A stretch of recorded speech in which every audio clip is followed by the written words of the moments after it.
नमस्कार CSK news में आपका स्वागत है दोस्तों। आज हो गया 23 अगस्त, फटाफट ब्रेकिंग न्यूज़ निकल के आ रही है, एक एक करके आपको विस्तार से बताएंगे दोस्तों। लेकिन उससे पहले चैनल को सब्सक्राइब जो किए हैं वो बेल आइकन नोटिफिकेशन दबा दें, क्योंकि जो व्यूअरशिप है वो काफ़ी गिरती चली जा रही है दोस्तों। इसलिए सबसे पहले नोटिफिकेशन दबाएं, ज़्यादा से ज़्यादा वीडियो शेयर करें, इस वीडियो को लाइक करें। दरअसल पहली बड़ी खबर, प्रधानमंत्री मोदी 2 सितंबर को नौसेना को सौंपेंगे IAC विक्रांत दौर। समुद्र में चाइना की छूटेगी पसीने।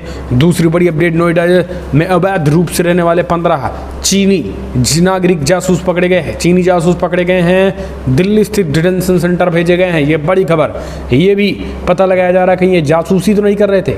तीसरी बड़ी अपडेट, इजराइल से खतरनाक मिसाइल खरीद रहा चाइना का कट्टर दुश्मन, टेंशन में आया ड्रैगन, वो हम आपको बताएंगे। इस बीच अमेरिका इंडिया परेड डे में लहराया तिरंगा, प्रवासी भारतीयों ने रचा कीर्तिमान बनाए, 2 विश्व रिकॉर्ड बना दिए हैं। अमेरिका में भी भारत वंशियों का डंका, तो एक एक करके बताएंगे। जहां रशिया ने पकड़ा है ISI आतंकियों को, पैगंबर मोहम्मद के अपमान का भारत में लेना चाहते थे बदला, बीजेपी के टॉप लीडर्स थे निशाने पर।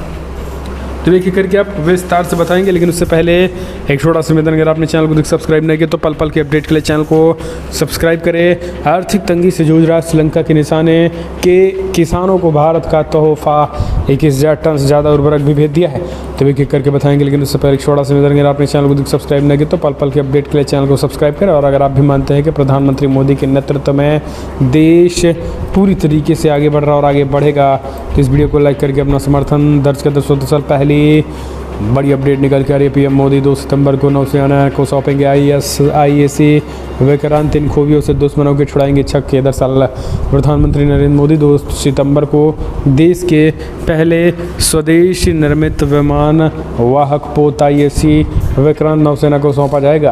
प्रधानमंत्री कोचीन शिपयार्ड लिमिटेड के अंदर एक विशेष व्यवस्थित जगह पर भारतीय नौसेना में आधिकारिक तौर पर पोत को शामिल करेंगे, जिनमें 20,000 करोड़ रुपए में युद्धपोत का निर्माण किया है।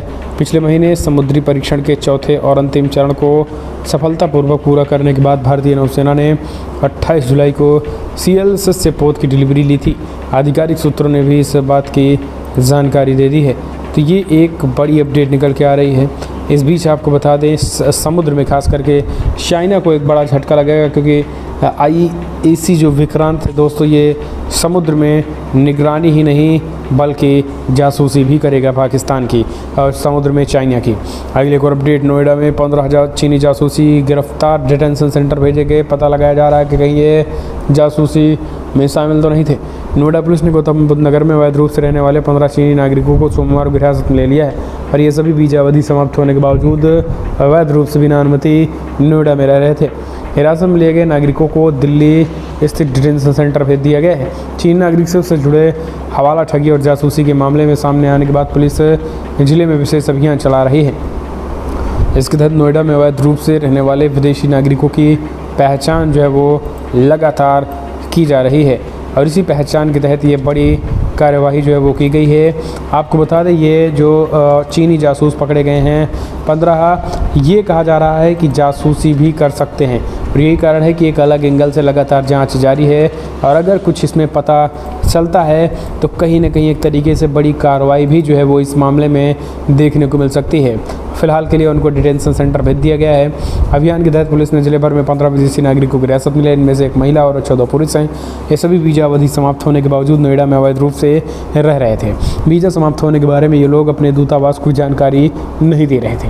अभियान के तहत पुलिस ने सेक्टर 113 थाना क्षेत्र में 3, सेक्टर 46 थाना क्षेत्र में 1, फेज़ 2 थाना क्षेत्र में 6, सेक्टर 142 थाना क्षेत्र में 3 और 2 अन्य जगहों से पकड़ा गया है। अगली एक और अपडेट, इजराइल से खतरनाक मिसाइल खरीद रहा है चाइना का कट्टर दुश्मन, टेंशन में आया ड्रैगन। दरअसल चाइना का कट्टर दुश्मन देश वियतनाम को माना जाता है। चीन का कट्टर दुश्मन वियतनाम जल्द ही इजराइल से बराकेट मिसाइल खरीदने वाला है। वहीं आपको बता दें, अब इस डील को फाइनल करने के लिए वियतनाम के रक्षा मंत्रालय का एक उच्च प्रतिनिधिमंडल सितंबर में इजराइल का दौरा करने वाला है। इस दौरान वियतनाम के बीच बराक 8 मिसाइल सिस्टम के लिए डील फाइनल की जाएगी। वियतनाम इससे पहले भी इजराइल से सैन्य हथियार की खरीद करता रहा है। आपको बता दें, जिस तरीके से चाइना का कट्टर दुश्मन देश वियतनाम जो है वो मिसाइल खरीद रहा है। ऐसे में कहीं ना कहीं एक तरीके से चाइना के खिलाफ जो है एक भारत समर्थित देश अलग हो रहे हैं। हालांकि वियतनाम आपको बता दें भारत से ब्रह्मोस मिसाइल भी ले चुका है।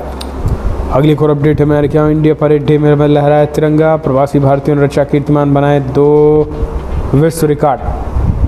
अमेरिका में आज़ादी के अमृत महोत्सव की ज़बरदस्त झलक देखने को मिली है। प्रवासी भारतीयों ने न्यूयॉर्क के मेडिसन स्क्वायर पर इंडिया डे परेड में कीर्तिमान रच दिया है। इस दौरान भारतीयों ने 2 विश्व रिकॉर्ड भी अपने नाम कर लिए हैं। दरअसल आज़ादी की 75वीं वर्षगांठ मनाने के लिए federation of India association FIA ने रविवार को न्यूयॉर्क में भारतीय डायस्पोरा द्वारा आयोजित वार्षिक इंडिया डे परेड में 2 गिनीज वर्ल्ड रिकॉर्ड बनाए। पहला एक ही समय में सबसे अधिक तिरंगा फहराने का, जबकि दूसरा संघीय वाद्य यंत्र में बड़ी संख्या में डमरू और ड्रम के इस्तेमाल का है। हम चलते हैं और अपडेट निकल के पैगंबर मोहम्मद के अपमान का बदला, भारत के टॉप नेताओं पर हमले का प्लान, रूस में पकड़ा ISI आतंकी। दरअसल रूस के आतंकी संगठन इस्लामिक स्टेट IS से जुड़े ऐसे सुसाइड बॉम्बर को गिरफ्तार किया गया जो भारत में हमला करने की फिराक में थे। समाचार एजेंसी स्पुतनिक ने रूसी संघीय सुरक्षा सर्विसेज यानी FSB के अधिकारियों के हवाले से ये खबर दी हुई है।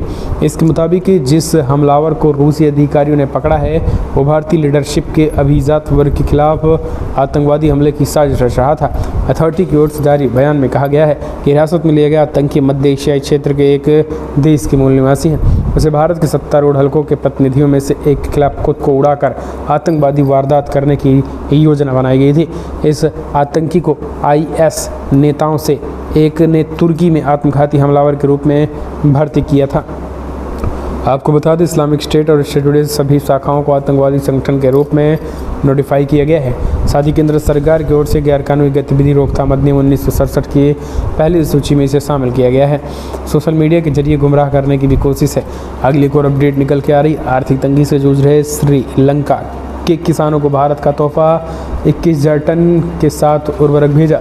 दोस्तों दरअसल आपको बता दें भारत ने सोमवार को संकटग्रस्त पड़ोसी देश श्रीलंका को 21,000 टन उर्वरक सौंप दिया है। श्रीलंकाई राजधानी कोलंबो स्थित भारतीय उच्चायोग ने ट्वीट करके ये जानकारी दी। इसमें कहा गया है कि दोस्ती और सहयोग की सुगंध को बढ़ाते हुए उच्चायुक्त गोपाल बांगले ने भारत के विशेष समर्थन के तहत औपचारिक रूप से श्रीलंका के लोगों को 21,000 टन उर्वरक आपूर्ति की है। आर्थिक तंगी से जूझ रहे श्रीलंका के लिए भारत एक विशेष सहायता कार्यक्रम के तहत मदद भी जो है वो पहुंचा रहा है। भारत के इस ताज़ा कदम से पड़ोसी देश के किसानों को मदद मिलेगी और दोनों देशों के बीच द्विपक्षीय संबंध जो है वो मजबूत होंगे। हाल ही के महीनों में संकटग्रस्त श्रीलंका को भारत द्वारा दी गई इस तरीके की दूसरी सहायता बताया है। अगले एक और अपडेट निकल के आ रही है, भारत के साथ दोस्ती के लिए इटली ने आगे बढ़ाया हाथ। अपराध और आतंकवाद जैसे मुद्दों पर हो सकते हैं सहमति के हस्ताक्षर। भारत और इटली दोनों देशों के संबंध शुरू से ही अच्छे रहे।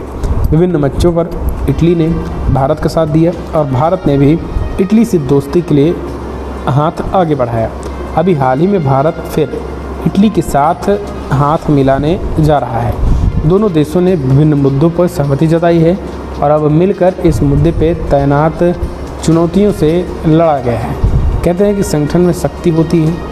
अगर दोनों देश इन चुनौतियों से लड़ने के लिए हाथ आगे बढ़ाते हैं तो भविष्य में लड़ाई का रास्ता बड़ा ही आसान हो सकता है। भारत और इटली अंतर्देशीय संगठित अपराध और आतंकवाद सहित आपराधिक मामलों की जांच, अभियोजन और निवारण के लिए पारस्परिक कानूनी सहायता संधि पर हस्ताक्षर करने और करीब पहुंच गए हैं। हम चलते हैं एक और अपडेट निकल के आई है। दोस्तों आपको बता दें इमरान खान को मिली बड़ी राहत। हाईकोर्ट ने 25 अगस्त तक गिरफ्तारी पर लगाई रोक। दरअसल इस्लामाबाद हाईकोर्ट ने पाकिस्तान के पूर्व प्रधानमंत्री इमरान खान को बड़ी राहत दी है। कोर्ट ने उन्हें प्री अरेस्ट बेल दे दी है, जिनका मतलब यह है कि 25 अगस्त तक उन्हें गिरफ्तार नहीं किया जा सकता है।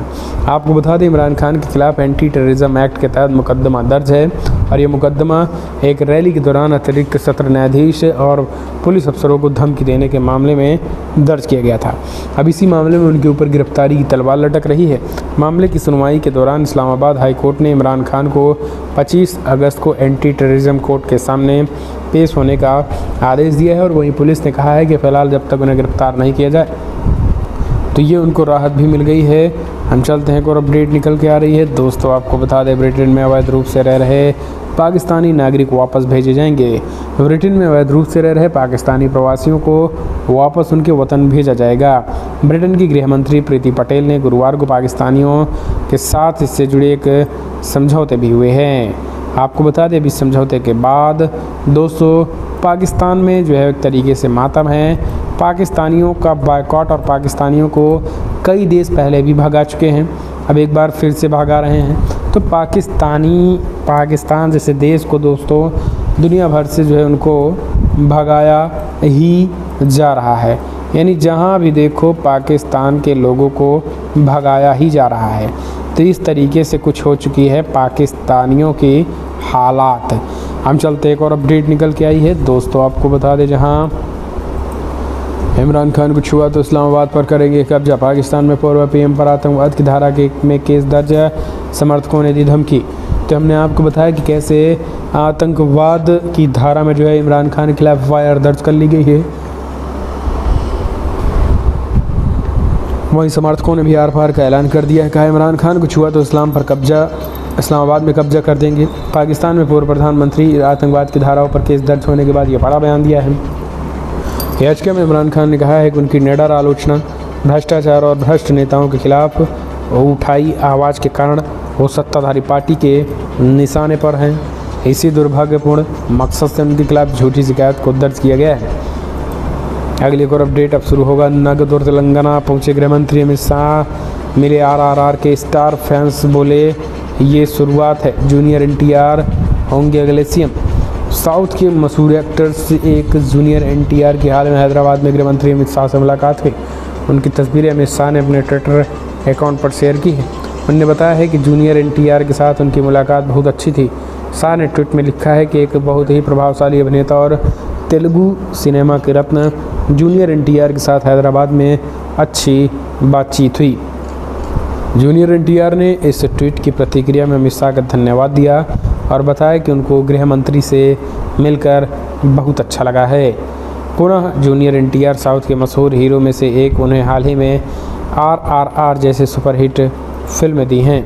अगली एक और अपडेट निकल के आ रही है दोस्तों। आपको बता दें, उत्तर प्रदेश में रोहिंग्या और उनके मददगारों को हो रही तलाश। रिपोर्ट्स में बताया नकली दस्तावेज से बने भारत के वोटर एटीएस की पड़ताल में सामने आया फर्जीवाड़ा। दोस्तों, बिहार की पटना पुलिस ने उत्तर प्रदेश एटीएस की लखनऊ यूनिट ने घुसपैठियों को लेकर अहम खुलासे किए। एटीएस जांच में रोहिंग्या मुसलमानों के फर्जी मतदाता पहचान पत्र बनवाने की भी बातें सामने आई हैं। हिंदुस्तान की रिपोर्ट के मुताबिक रोहिंग्या मुसलमानों ने फर्जी डॉक्यूमेंट के आधार पर वोटर कार्ड बनवा लिया है। इसमें ये भारत के मतदाता बन गए हैं। इससे में इतना काफ़ी मुश्किल हो गया है। इनका खुलासा तकरीबन 1 साल पहले पकड़े गए रोहिंग्याओं से पूछताछ के दौरान हुआ। लखनऊ एटीएस ने इन घुसपैठियों के पास से भारत का फर्जी वोटर कार्ड बरामद किया था। इसके बाद से अब प्रदेश भर में अवैध रूप से रह रहे रोहिंग्याओं की तलाश की जा रही है। उनका रिकॉर्ड निकाला जा रहा है ताकि इन घुसपैठियों और उनके मददगारों की पहचान की जा सके। आपको बता दें, ये चीज़ें उत्तर प्रदेश में लगातार जारी है। एक और अपडेट, सऊदी अरब की इस राजकुमारी ने अपना लिया हिंदू धर्म की पढ़ाई कर रही हैं। दरअसल सऊदी अरब के शाही परिवार का हिस्सा और बड़े बिजनेसमैन अल वालिद की पूर्व पत्नी अमीरा अल तलीब दुनिया भर में चर्चा है। फैशन आइकन और समाज सेवी की पहचान रखने वाली अमीरा ने महज 18 वर्षों की उम्र में अल वलीद से शादी की थी। वलीद उस वक्त अमीरा से 28 साल बड़े थे। अमीरा का जन्म भी सऊदी के शाही परिवार में हुआ था, लेकिन उनके माता पिता तख्त के उत्तराधिकारी में हिस्सा नहीं रखते थे। लेकिन वाली से शादी के बाद अमीरा आधिकारिक तौर पर सऊदी की राजकुमार बन गई थी। हालांकि साल 2013 में दोनों का आपसी सहमति से तलाक हो गया था। इसके बाद अमीरा ने यूएई के बिजनेसमैन खलीफा बिन बुत्ती अल मुहारी से शादी की थी। अमेरिका की यूनिवर्सिटी ऑफ एबन और ब्रिटेन के किंग्स कॉलेज ऑफ लंदन से शिक्षा प्राप्त अमीरा सऊदी अरब में महिलाओं के अधिकारों की बड़ी हिमायती रही हैं। अल वलीदा ने शादी के बाद ही अमीरा को अल वलीदा बिन तलाल फाउंडेशन का वाइस प्रेसिडेंट भी बना दिया गया था। हालांकि उन्होंने कहा है कि वो कई धर्मों की पढ़ाई की हैं, उनमें से हिंदू धर्म भी है। वो अमेरिका से पढ़ी हुई हैं। सेंटर्स में 60 विद्यालयों में से एक उन्होंने एजुकेशन का इस्तेमाल किया है और हिंदू धर्म और सनातन धर्म की पढ़ाई भी की हैं। उनका हिंदू धर्म और सनातन धर्म में काफ़ी ज़्यादा जो है वो रुझान देखने को मिलता है। अगली एक और अपडेट निकल के आ रही है दोस्तों, जल्द मरने वाले हैं पुतिन, कैंसर का चल रहा इलाज, अमेरिकी खुफिया एजेंसी का चौंकाने वाला खुलासा। दरअसल अमेरिका ने रूस के राष्ट्रपति व्लादिमीर पुतिन को लेकर एक हैरतअंगेज खुलासा किया है। मीडिया रिपोर्ट्स की माने तो पुतिन कैंसर जैसी जानलेवा बीमारी से पीड़ित हैं और उनका इलाज चल रहा है। अमेरिका के खुफिया अधिकारियों का दावा है कि कैंसर से ग्रसित होने के कारण व्लादिमीर पुतिन समय समय पर सार्वजनिक रूप से दिखना बंद कर देते हैं और हाल ही में हत्या के साजिश में बाल बची उनकी जान। हालांकि रूसी सरकार ने इस तरीके के किसी भी दावे से साफ इनकार कर दिया है। अप्रैल महीने में से चल रहा है कैंसर का इलाज, ये भी खबर निकल के आ रही है कि अप्रैल महीने से जो है वो कैंसर का इलाज चल रहा है। अगली एक और अपडेट निकल के आई है दोस्तों, आपको बता दें जहां लगातार जो है सियासत गर्म है। दिल्ली में जिस तरीके से CBI की एंट्री हुई है और डिप्टी CM मनीष सिसोदिया